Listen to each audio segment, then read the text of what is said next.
according to Airbnb, these services are going to be priced under $50. Now, the reason I'm emphasizing the price and what I want you to think about is, if you recall from the early days of Airbnb, their goal was to be a cheap alternative to a hotel stay. And in the beginning, they were just that. I mean, they really accomplished that.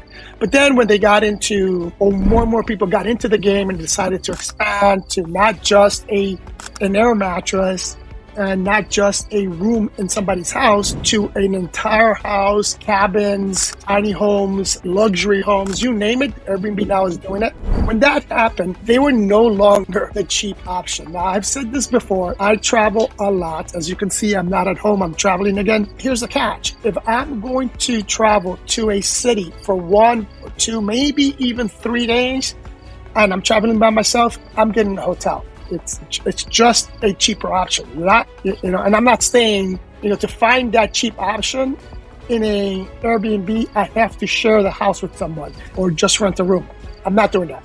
So I'm going to stay there. But if I'm going to travel for longer than that, or I'm traveling in a group, then you can find options on Airbnb that are cheap. So that's available there.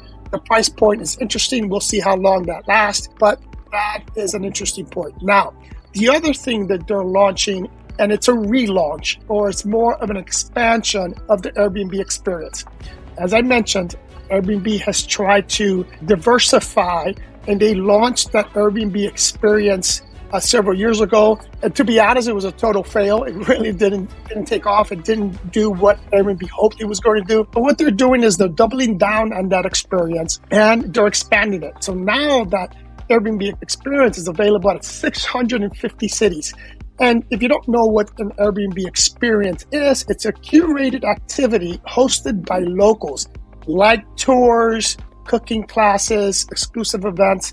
Basically, they were trying to compete with companies like Viator, Expedia, where you can book these excursions, these tours, these events. Airbnb wanted to compete with that. And again, as I stated, it really didn't take off how they expected, but they're going to double down. They're creating more experiences, some unique experiences that you're not going to find on Viator. So that's another good way to innovate. Now,